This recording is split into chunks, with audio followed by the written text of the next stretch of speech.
हरि गोविन्द गोकुलनन्दन गोविन्द। शतमानं भवति शतायुः पुरुषः शतेन्द्रिय आयुष्येवेन्द्रिये प्रतिष्ठति।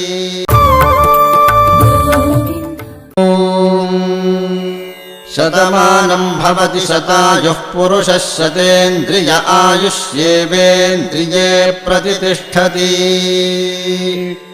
शतमानं भवति शतमानकं शतमानं भवति शतायुः शतायुर्भवति शतमानकं शतमानं भवति शतायुः शतमानमिति शतमानम् भवति शतायुः शतायुर्भवति शतायुः पुरुषः शतायुर्भवति शतायुः पुरुषः शतायुः पुरुषः शतायुः पुरुषः शतेन्द्रियः पुरुषः शतायुः शतेन्द्रियः शतायुरिति शतायुः पुरुषः शतेन्द्रियः पुरुषः शतेन्द्रिय आयुष्यायुषि शतेन्द्रियः पुरुषः शतेन्द्रिय आयुषि शतेन्द्रिय आयुष्यायुषि शतेन्द्रिय आयुष्येवैवायुषि शतेन्द्रिय आयुष्येव शतेन्द्रिय इति शत